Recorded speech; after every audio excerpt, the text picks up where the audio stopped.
Bonjour à tous, j'espère que vous allez bien. Aujourd'hui, on va faire une vidéo sur deux parties. La première partie, on va regarder ce que fait dans sa globalité le marché. Est-ce que le marché est stressé? Sur quelle classe d'actifs se réfugient les capitaux en ce moment? Et également, est-ce qu'on peut suivre ces mouvements-là? Deuxièmement, on ira prendre quelques exemples d'actifs que je surveille et que je souhaite rentrer en portefeuille ou bien alors que j'ai déjà en portefeuille.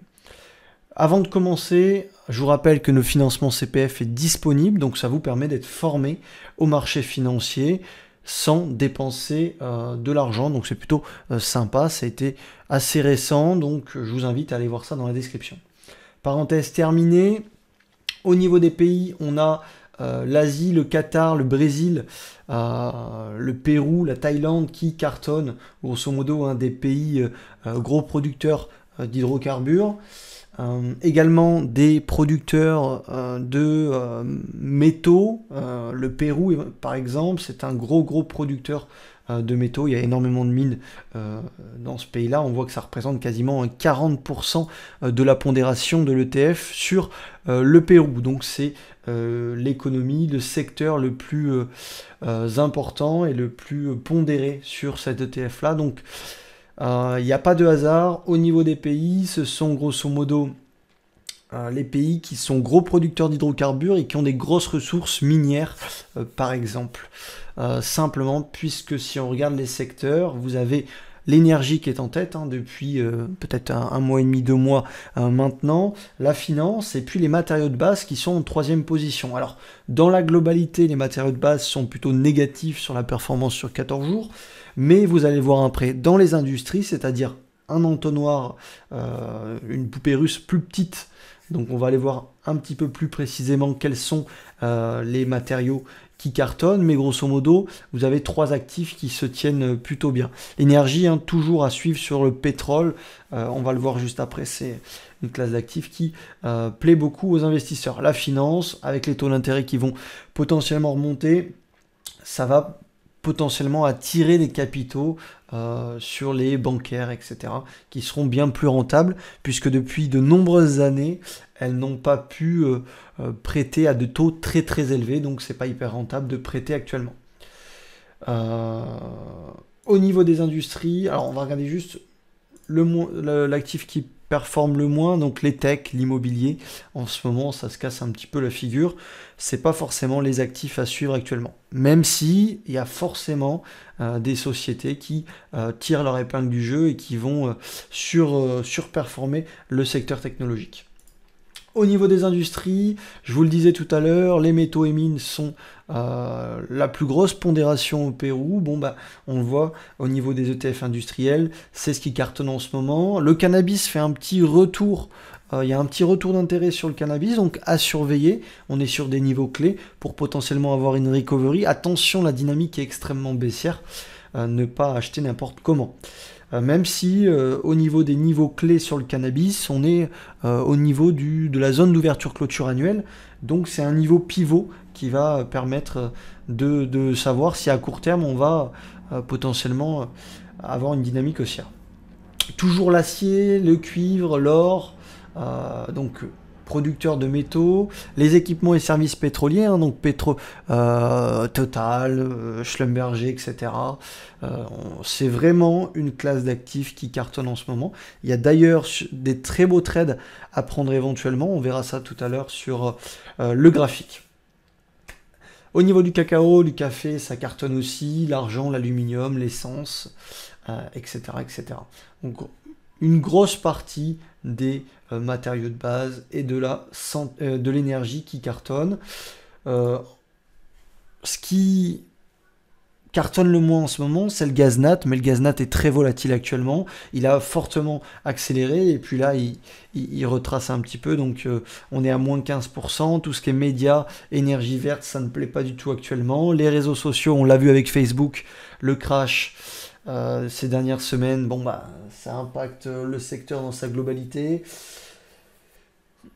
Tout ce qui est tech, évidemment, la mise en réseau, Internet, le solaire, les énergies propres, etc. Ça ne plaît pas aux investisseurs et aux institutionnels actuellement. Au niveau des capis, on est sur des small caps à l'heure actuelle.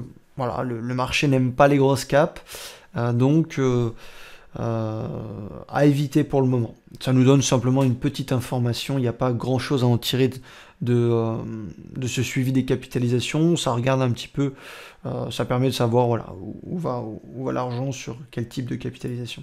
Au niveau des devises, on est sur de l'AUD qui est en tête. L'AUD pourquoi forte pondération de son économie par rapport aux métaux précieux, aux mines, donc tout est lié.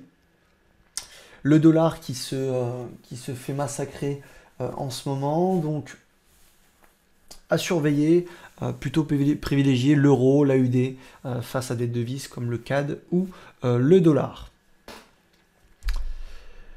Au niveau des cryptos, ça morfle en général au niveau du marché. Vous avez quand même quelques actifs qui cartonnent, comme le Gala, Elrond qui reprennent des couleurs. Alors c'est très volatile, ça ne veut pas dire qu'il y a une tendance en cours. Des fois ça peut être juste des réactions, donc à prendre avec des pincettes. Voilà, on a parlé de ce qui se passait actuellement sur le marché, donc on peut faire une synthèse rapide. C'est grosso modo les pays gros producteurs d'hydrocarbures, mais également gros producteurs de métaux qui attirent les capitaux, simplement parce que c'est ces classes d'actifs, ces secteurs-là qui plaisent actuellement et où l'argent se dirige en ce moment. Maintenant, on va aller voir le graphique. L'or, je vous disais que les métaux précieux étaient sur le devant de la scène. Je pense personnellement que sur l'or, on est sur un moment clé, un moment pivot, un niveau pivot pour éventuellement relancer une dynamique haussière. Sur le gold, ça fait un an qu'on stabilise. L'année encore d'avant a été exceptionnelle sur le gold, mais là ça fait un an qu'on stabilise et il y a des fortes probabilités, en tout cas techniques, et puis aussi avec la macro en ce moment, que le gold s'apprécie dans les prochaines séances, dans les prochaines semaines. Les niveaux pivots que je vous avais mis sur Twitter, donc je vous invite à aller vous abonner à la chaîne, on essaie de vous partager quelques plans, même si en ce moment on n'a pas trop de temps. Étaient ces deux niveaux pivots, 1855 dans un premier temps et 1866. On a cassé ces deux niveaux-là. À partir du moment où on va se stabiliser et clôturer au-delà de ces deux niveaux, je suis acheteur de gold.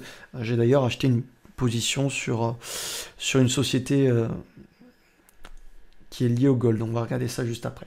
Mais grosso modo, si on devait se focaliser sur un actif, ça serait à mon sens le gold, avec un potentiel qui est assez sympathique à mon sens.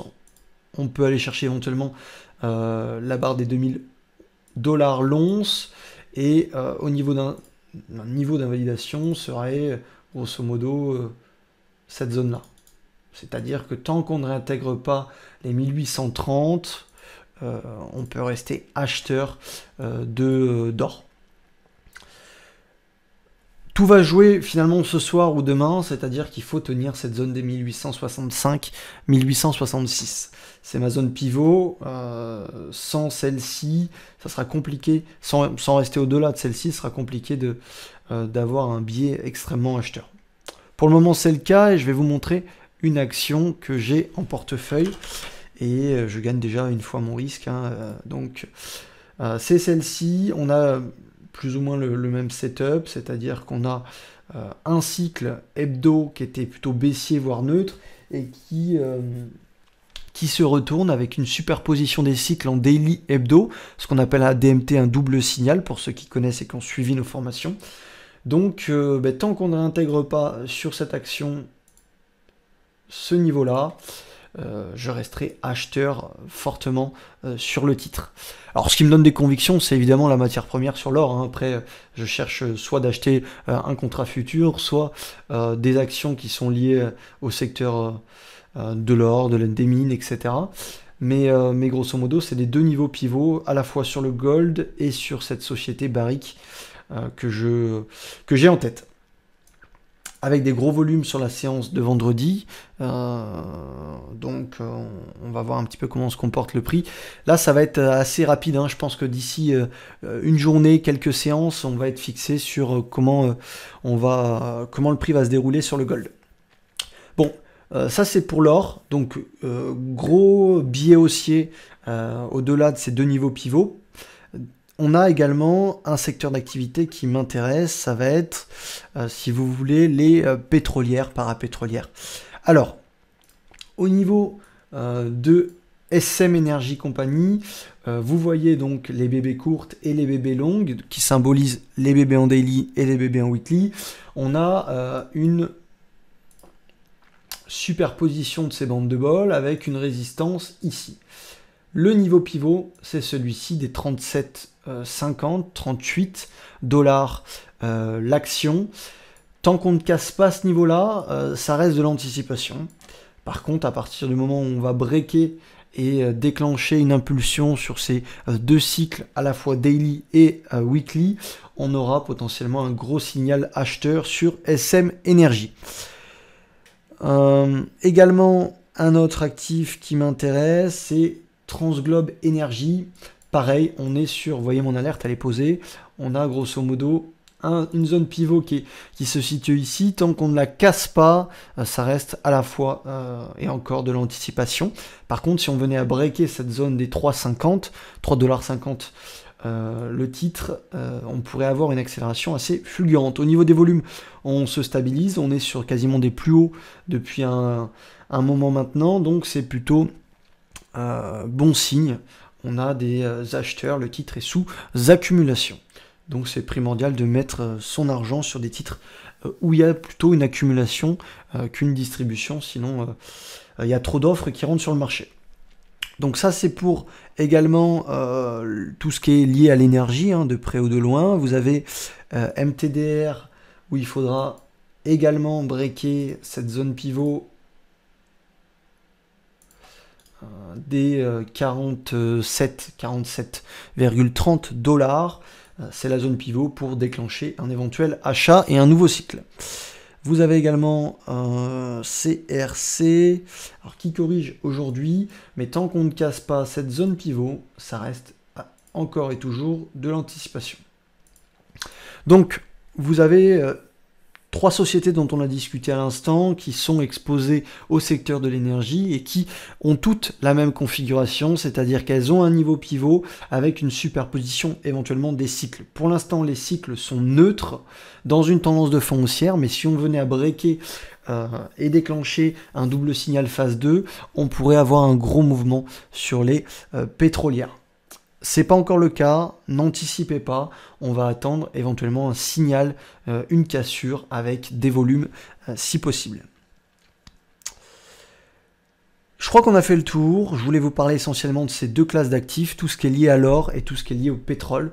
Des belles constructions, des belles latéralisations avec éventuellement des doubles signaux qui vont avoir lieu, donc surveillez ça de près, ça me semble extrêmement intéressant pour les prochaines séances. Je vous dis, l'or, il faut qu'elle tienne cette zone-là, ces deux zones pivots, et après on aura potentiellement une accélération supplémentaire.